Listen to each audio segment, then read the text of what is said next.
Hello from the Pacific Northwest. This video is a small departure from my capstan table, expanding round table, but I've had a number of requests in regards to how did I build my vacuum table for my CNC. I did it about a year ago, and I wish I'd have done it right from the very beginning. It has made such a difference in time and effort and enjoyability of my CNC. I wish I'd have done it much earlier.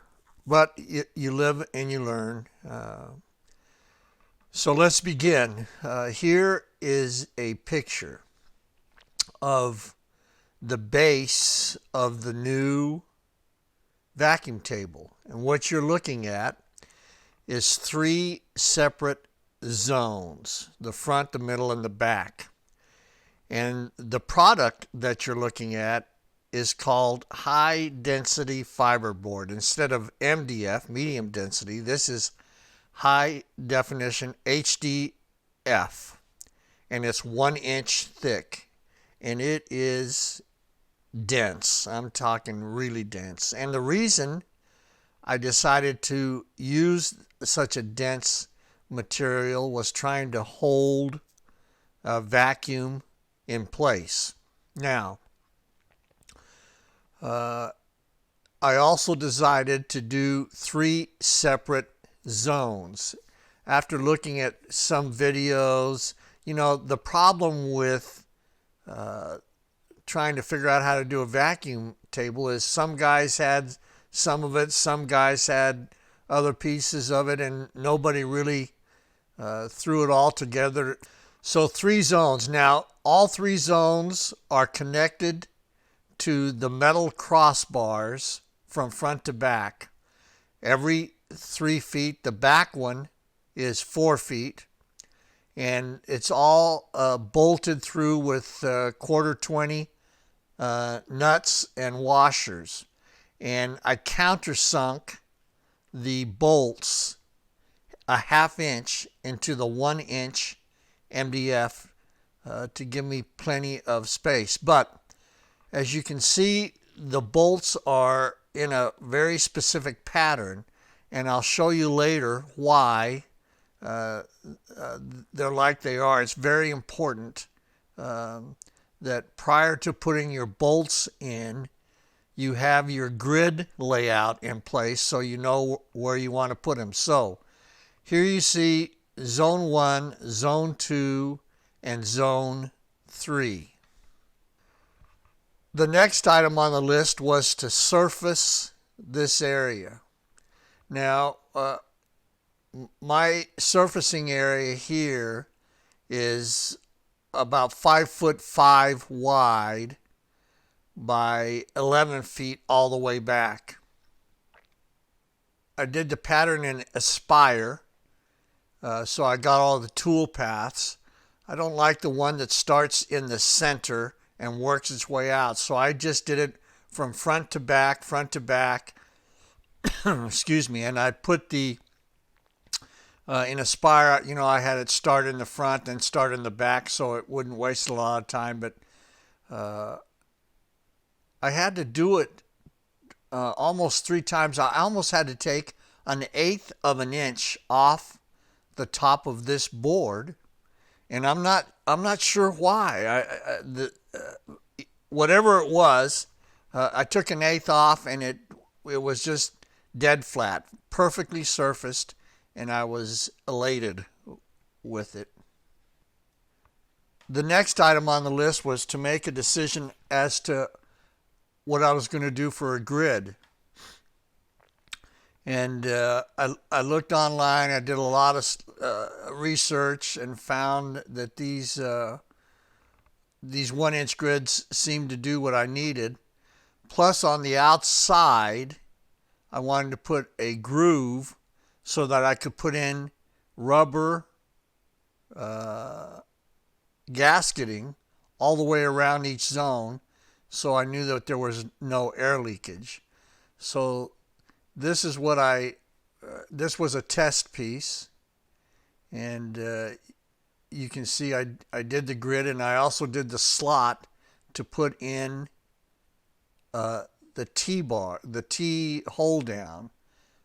And that was a huge mistake, and I'll go into it a little bit later.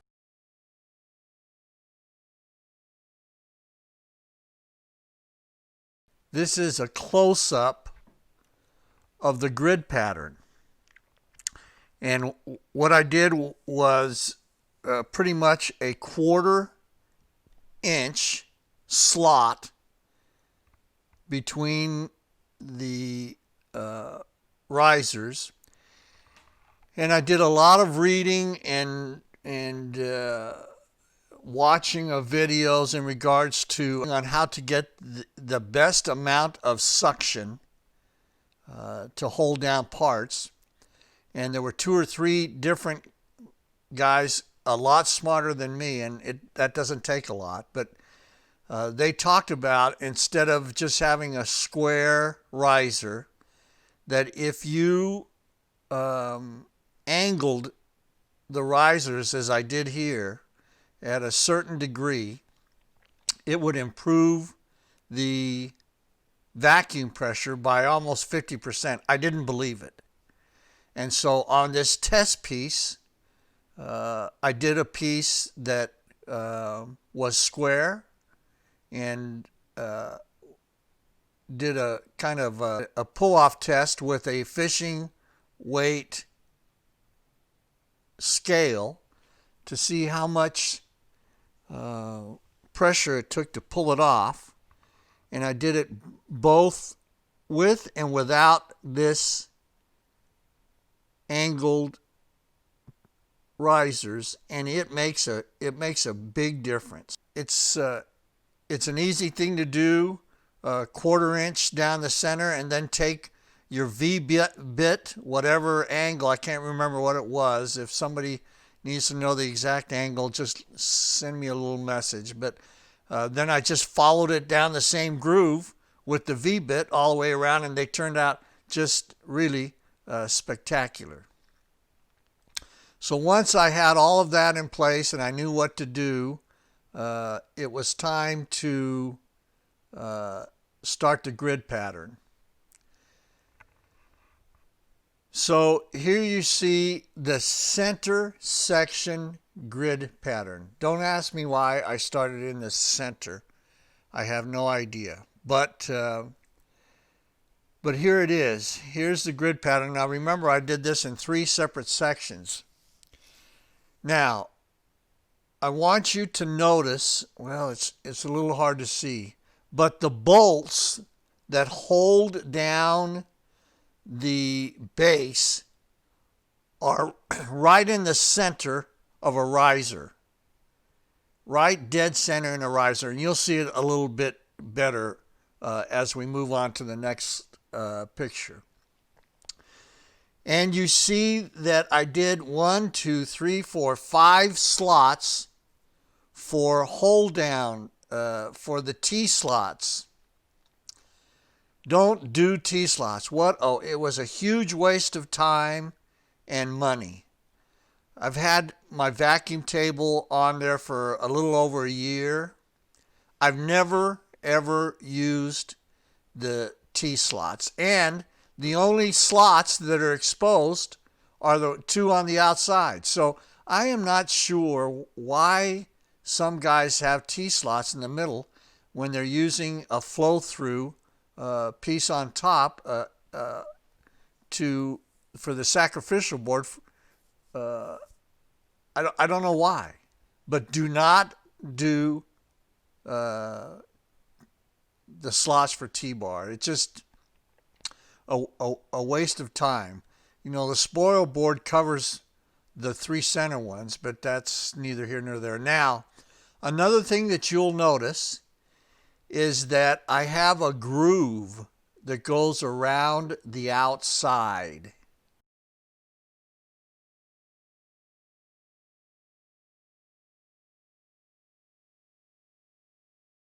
So this is the front one done, and you can see better the holes that are holding down the baseboard are dead center or dang close dead center in some of the risers. Now, there's the groove that goes all the way around each section. And then you see there's a groove at 2 feet, a groove at 3 feet, and a groove at 4 feet to curve up. Well, again, I thought I was such a smart guy. That was a huge waste of time and effort. The only groove that you need for this entire project is the groove that goes around the outside, so you can put the gasket material in there, so when the spoil board fits on top, each one of the 3 zones have a gasket in them and they will not leak. So as you can see here, each one of the zones has it. So once I had all of the zones cut out and all of the risers in place and the grooves and everything else, and I had the T-tracks in place, it was time to drill the holes for the vacuum. Now, I've told you too many times that I have 3 zones. And after having done this for over a year now, my thought was when I began this that I wanted to have 1 extra vacuum zone on the front 3-foot section, because I did a lot of work up there. And so essentially what I did was, first zone had 4 vacuum ports, second zone had 3 vacuum ports, and fourth zone had 3 vacuum ports, for a total of 10 vacuum ports. Now, I will tell you that having done, a lot of stuff, airplane parts and panels and door, just all sorts of stuff, 80% of what I do is in the first 3 feet. That first 3 by 5 feet, my spoil board is a disaster in the first 3 by 5 feet. And later in the program, I'll tell you a little bit about what I'm doing with spoil board. But it's worked out perfectly, and I've been able to have a ton of vacuum in that first 3 feet anytime I've needed it. And so you might consider it. If not, now I have a very wide table. If I didn't have 5.5 feet wide, I would have only gone 3, 3, and 3, and not needed that 4th one up front. But it has come in very handy when I'm doing a 3 by 4 foot piece of something, and it holds down just incredibly. After I was done making all of the cuts and all of the grooves and all of the holes, I completely painted the entire top section with lacquer. I did 3 or 4 coats of lacquer so that no vacuum could leak through. Here is a picture of the baseboard. You can see it's kind of a deep brownish color, but that went from front to back, totally sealed, including all of the edges. All of the edges were totally sealed. Not only the edges of each zone, but the edge on top here of the spoil board, all the way around. All the way around were done. Before I put these all down, they were completely painted with lacquer on the bottom. Okay, so here is a picture of the bottom of the baseboard. As you can see, totally painted with lacquer. 4 coats of lacquer on each zone. Okay, now it's time to turn our attention to the vacuum box itself. And it all began with a motor.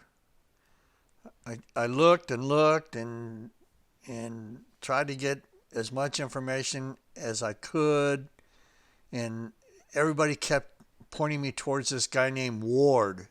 Ward had this vacuum place, and so I finally got a hold of Ward, and the dude is very knowledgeable in regards to what we were doing. I think they called this like a shop bot adapter or something like that. But this vacuum motor is the one he recommended. Very powerful, and he recommended, let's go to this shot, the Amatec. Now this one is 240 volts and is very powerful. And so I ended up buying 4 of these, and then started to build my box. So as you can see by this picture, my box is split into 4 different zones. Each zone had a motor, and each motor had a separate switch. Now you can see the standoffs for the motors. The motor has a rubber gasket that fits over that hole and over the motor, but there's some spec that I couldn't remember that the motor, you cannot tighten the motor down to the wood or the gasket. It has to just sit on the gasket without any pressure, and these standoffs helped me do that. And the standoffs were very easy to do. I got a pattern off the motor for the bolts, and I wanted the exhaust to go straight back. And once I got the pattern and everything else in place, I drilled the holes, put the bolts through, and then washer on both sides, and then tightened those bolts in place. And Wade recommended, I think it was Ward, I should say, Ward recommended, and I'll have to check, but two nuts on each bolt that's holding it down, because there's a lot of vibration. So, and I think it was Ward. If not, it was somebody else that was smart. So I did that. I did 2 nuts on each standoff to hold it in place so it wouldn't vibrate. And then I put the motor on the on each one of the standoffs with 2 nuts underneath each one of the standoffs for the same reason. And then put the motor on, and then 2 nuts on top. I could have used lock nuts, I thought afterwards, but you know, it's okay. It's as you can see, I used a 3/4 inch melamine to construct this piece, and I had the CNC do all the circles in the right place, and I had the CNC do all of the dados for the 3/4 inch so I could get a really good seal. So it was now time to start working on the front of the box, the manifold portion of the box. And so I decided to make a test piece just to make sure everything fit.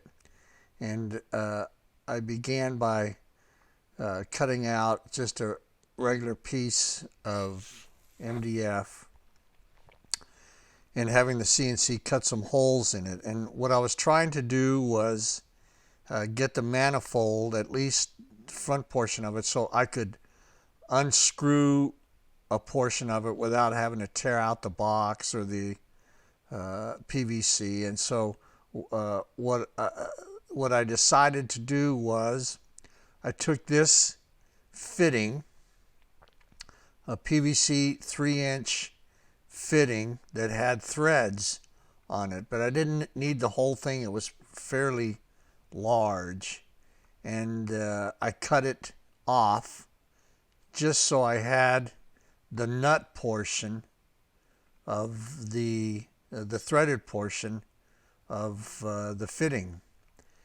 And then I got a fitting that had threads on it, and that's the size of the hole that I cut in the wood for the threads. And then I put the threads through the front piece and then screwed the nut on to the back piece. And it came out fairly nicely, and I was able to get all 4 pieces in front.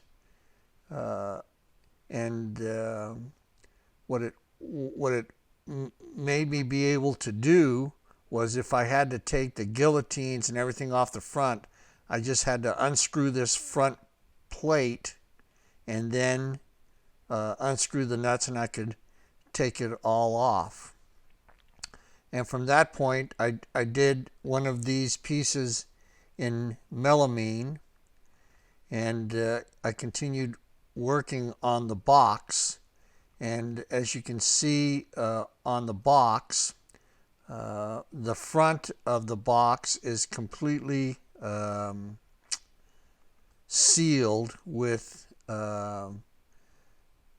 black gasketing material, all the edges, everything else. And I did make sure that there was no way for it to leak, and I did that instead of siliconing or that in, because I wanted this front portion of the box removable so that I could get to the bottom bolts that were holding the motors, and I could take the guillotines and everything else off of the manifold.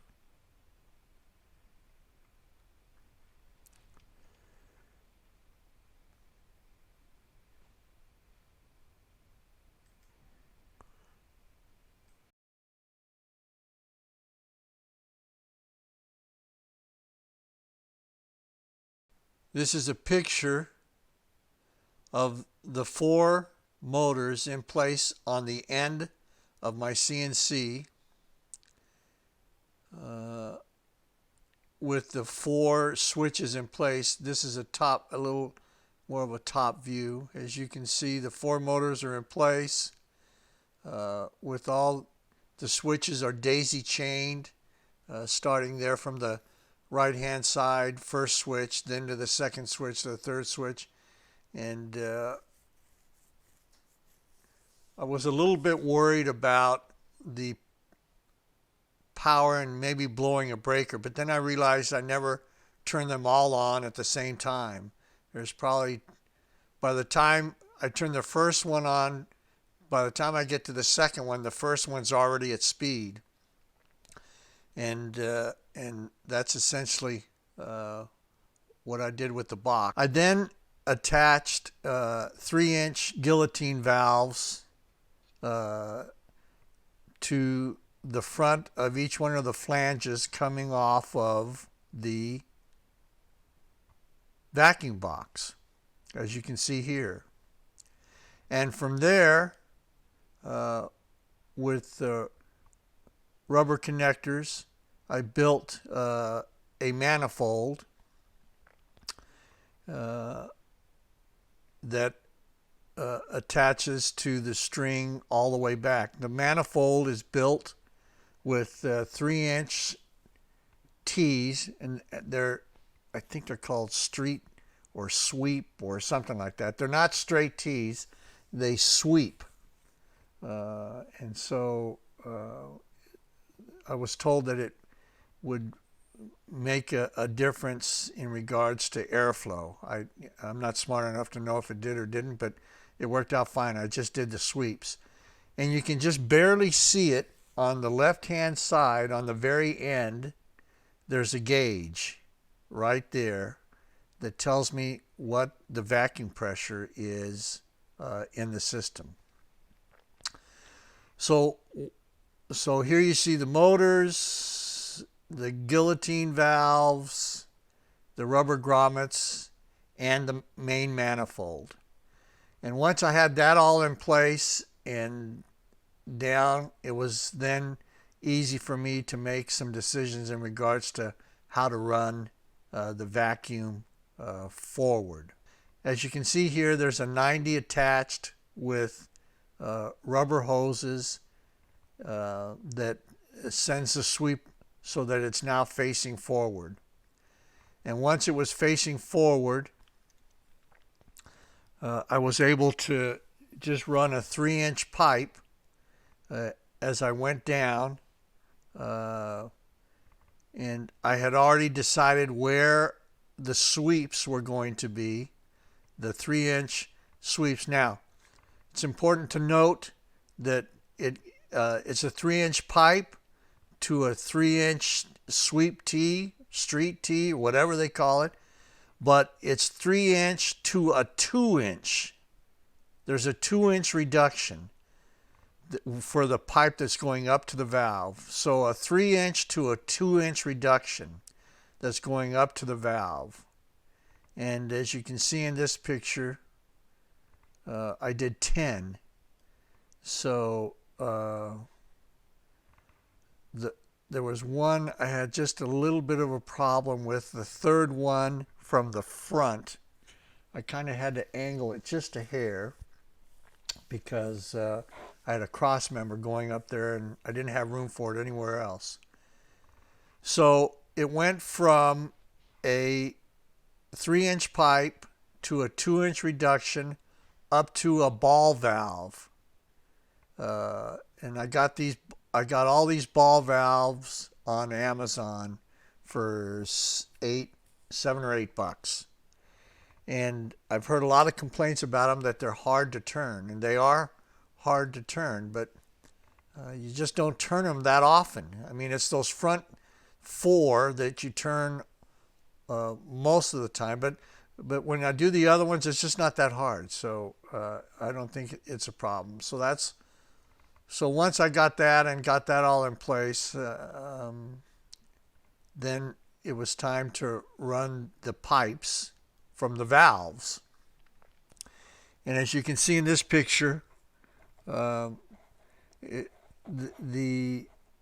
pipe went straight up from the ball valve and then made a 90-degree turn to wherever I drilled the hole, and then there was a 90-degree up into the hole with the pipe. Now, again, guys that were a lot smarter than me said the more you can use longer sweeps, the less airflow disturbance you're going to have.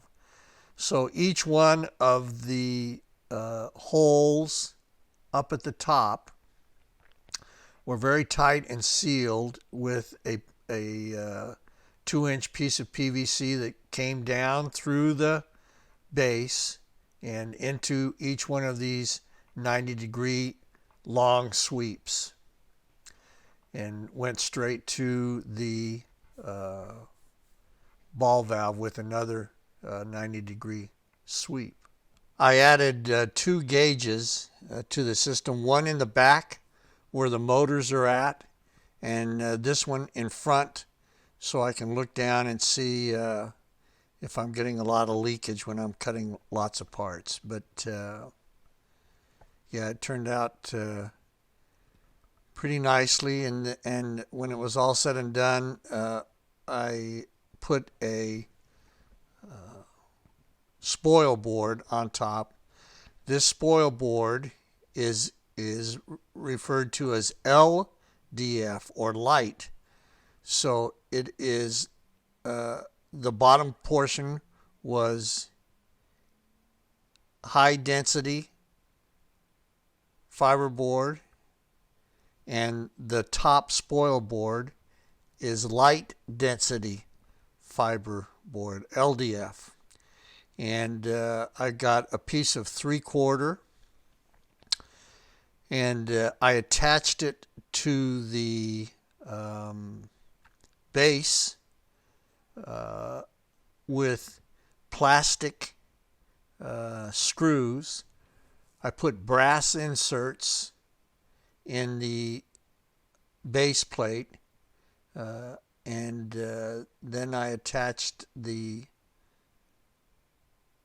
spoil board to the base plate with these plastic screws. But before attaching it to the base plate, I ran the rubber gasket all the way around each zone, 3 zones, rubber gasket, very carefully laid the spoil board on top and tightened it down. And then I turned it on, and that board just sucked right to the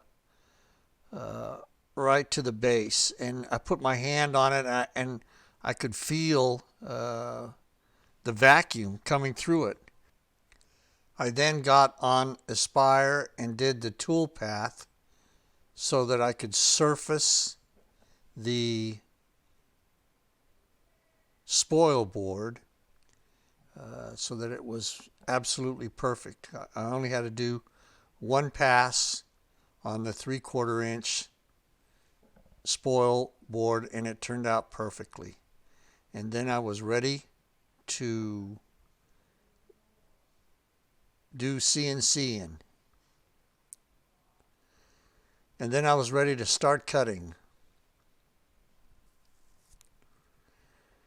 Now, I know there's going to be a few people that